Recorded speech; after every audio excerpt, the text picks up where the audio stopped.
Elf, a story of Katy Perry's twin saving Christmas through singing. Santa Claus is coming to town. But if we shift the perspective from the elf man himself and instead focus on his father, then it becomes a story of seeing a nut job enter your office in a costume and then claim to be your son. I love you! I love you! Wow, that was weird. But to imagine that, let me just put you in his shoes. So imagine for a minute that you are Walter Hobbs. You work for a children's book company, a job that you have managed to find enormous success in. It's incredibly profitable, and it pays for all your holidays and your house, and that's basically all you can ever ask for in life. And life is good. Deadlines are a bit tough though. Sure, you do get the occasional person asking to do a reprint because 2 pages got missed in the book, but realistically, who cares? 2 whole pages are missing. You think some kid's gonna notice 2 pages? I mean, all they do is look at pictures. This is why you get paid the big bucks. Because you understand that kids have no idea about quality, and thus you can squeeze every penny out of them and their parents. It's just good business. But imagine your surprise when you were minding your own business one day, busy Christmas season, when some actual lunatic appears in an elf costume. Dad! And this guy just called you dad. What?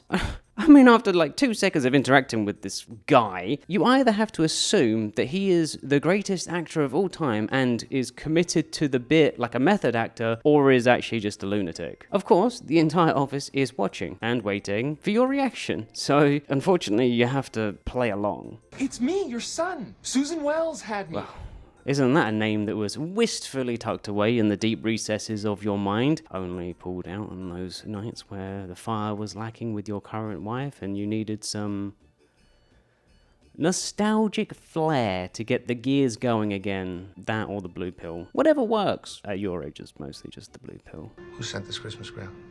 But at this point, something extremely bizarre is happening, and this guy is legitimately crazy. It could be that Suzanne had this child, and he's there making a complete mockery of you, to make you feel guilty that you didn't raise him, and now he wants reparations for all the years without child support. But it's not your fault. She didn't tell you she had a kid. Why are you getting punished for this? It's okay, Walter's my father. And of course, he just keeps to the bit, and he is just steadfast that you are his father. He is a little bit disturbed. But that night, you go home. The thoughts are just going through your head. It's impossible to think. Like, this news has kind of rocked your world a little bit. And the thought of sitting down at your dinner table while looking at your perfect family, while you wrestle with the idea that your long-lost flame had a child, is haunting. And you flip through that old yearbook, see that picture of the 2 of you, back when you played guitar and had hair. Back when you were a creative type in the 70s. You hated the system, man. Yeah, along the way you kind of lost yourself in corporate idealism, but that's because Reaganism was just awesome for you. And because you can't pay for nice things with a guitar and a dream. Now, could you use some of your current wealth, the wealth that allows you to live in this lovely apartment in New York City, to maybe pay for good things for others? Maybe. Maybe you could use that money to live a childhood dream of yours. Also maybe. And isn't that why you probably got into writing books in the first place? Because you wanted to give children stories in their formative years that they could love and cherish and help them grow. Possibly. But that affects your bottom line. And when you care too much about silly things like products and not the imaginary bar of the company's stock price going up, well, then it doesn't go up. Anyway, the next day you see that nut job sleeping in a window of Gimbals. Okay. And then immediately he ends up recognizing you. And if that is just not the most egregious amount of public humiliation that you have ever experienced, could anyone imagine a guy crying in a window out to you dressed as an elf calling you dad? Oh yeah, you did hear about these people. They're called cosplayers. Like, they like to go dress up to these comic book convention things. And now your supposed son is one of them. But for an elf, even if he was your son, that would be tough to accept. And then you get a package. It's presumably from him, and it has the picture. Like, the picture. Now, either this is a really elaborate ruse, or this guy is for real. But you couldn't imagine a world where anyone else would have that picture. It just does not make sense. It was 30 years ago. And he sent you lingerie. Okay, so is this like some kind of like elf mafia message thing? Is he telling you he knows what you did and is sending you this lingerie as a threat? Or is he just completely insane? Oh, well... The apparently this lunatic got arrested and wants you to bail him out. So you do what any self-respecting human does. When an objective lunatic is trying to usurp a position in your life while wearing a costume, you take him to a doctor. And this doctor's appointment it's an exercise in it. He literally has the mental age of a child. And unsurprisingly, with only one appointment, you get a diagnosis and a DNA test. So?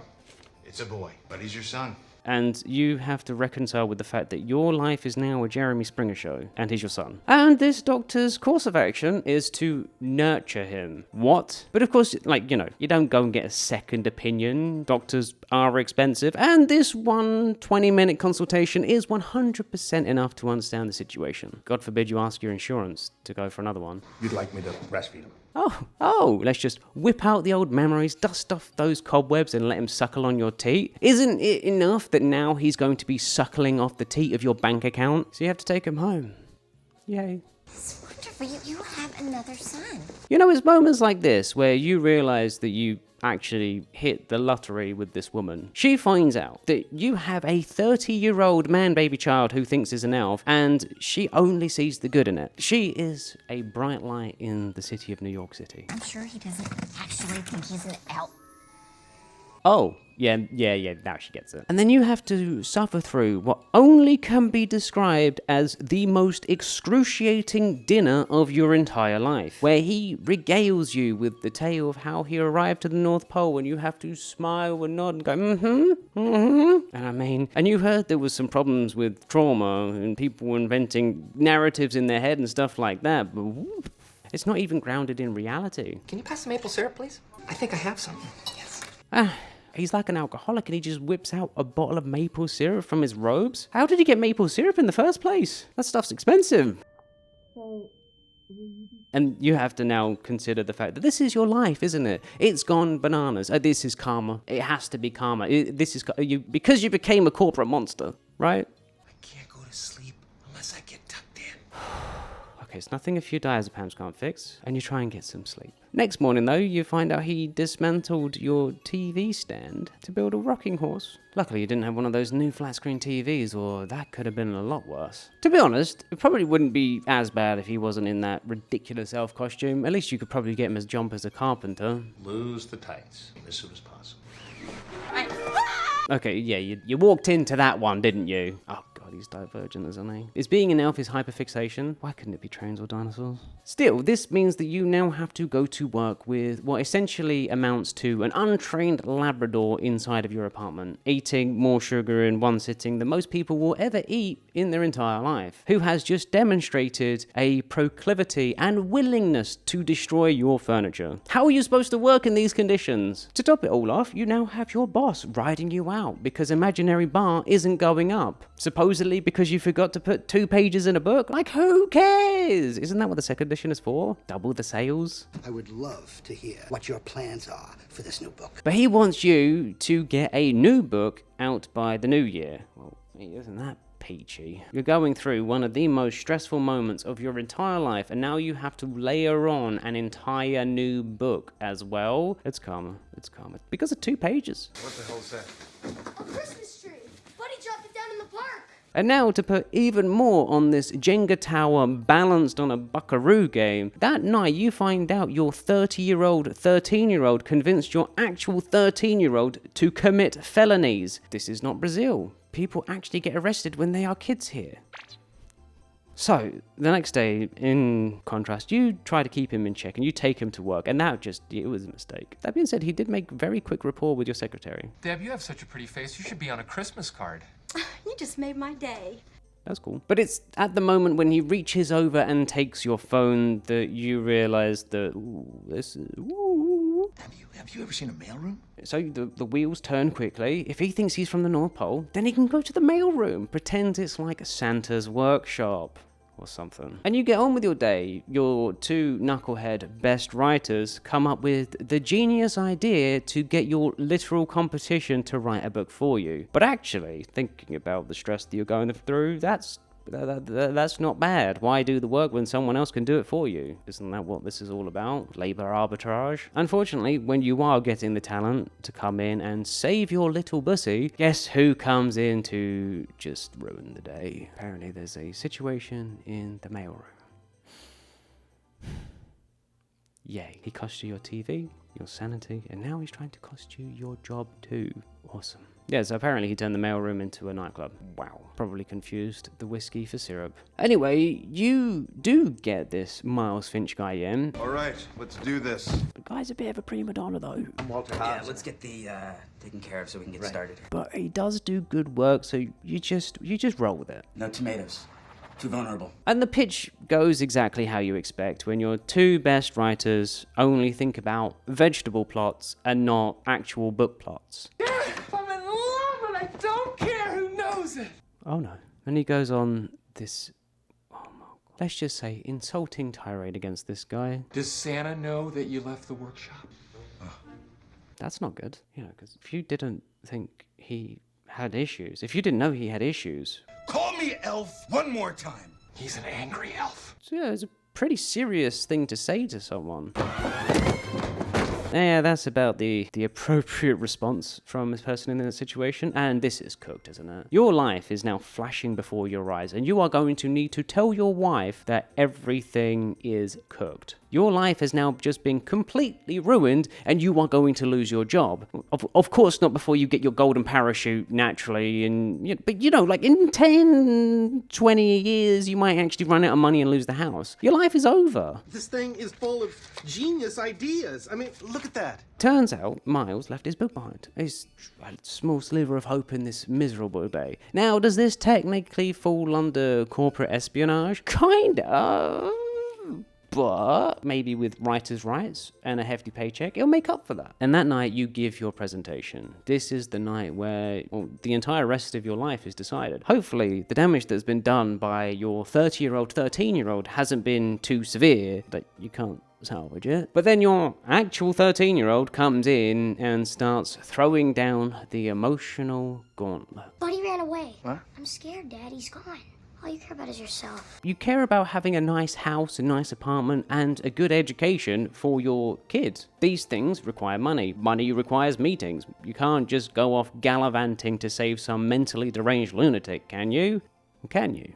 There's your son. Yeah, when you were a kid, you believed in something. You wanted to write children's books because you wanted to give them things that were meaningful. You wanted to impact their lives, teach them good values. But in the end, you lost your soul to the corporate machine. You prioritized bar going up above all else, and not just doing a good job. And that's where this got you. It is karma. You loved Susan, you played guitar, and you had a soft spot. Now you are cruel. Too focused on saving your company and not your own son. We're gonna have to reschedule this, Mr. Greenway. Finally, you develop the one thing that money can't buy, and the one thing that many have that erodes over time. A modicum of integrity and a backbone. Like, you even try to be reasonable. You try to give this guy an out. Opioids. Felt good. Finally sticking it to the man from inside the system. That 70s version of yourself would be proud. Anyway, for some reason, you end up in Central Park and see what looks like a part of a satellite or something that's just a smoldering wreck. Hey! You found it. And Buddy as well. And I mean, the emotions wash over you. This is your son. Yes, he's a bit loopy, he's a bit chaotic, but my God, he's a good guy. He doesn't have a bad bone in his body. He does right by everyone. And somehow inspired you to remember who you were. And after all that, he gives you a hug. No questions. He's a puppy. He just forgives you straight up. But then this does lead you face to face with what looks like actual Santa, or one of the best damn props you have ever seen. It even has reindeer. So, you're, Santa. Right. The only problem is there's even more people trying their hand at this cosplay thing, but this time it's Lord of the Rings, and Buddy is a 6-foot-tall hobbit and not an elf. The other elf.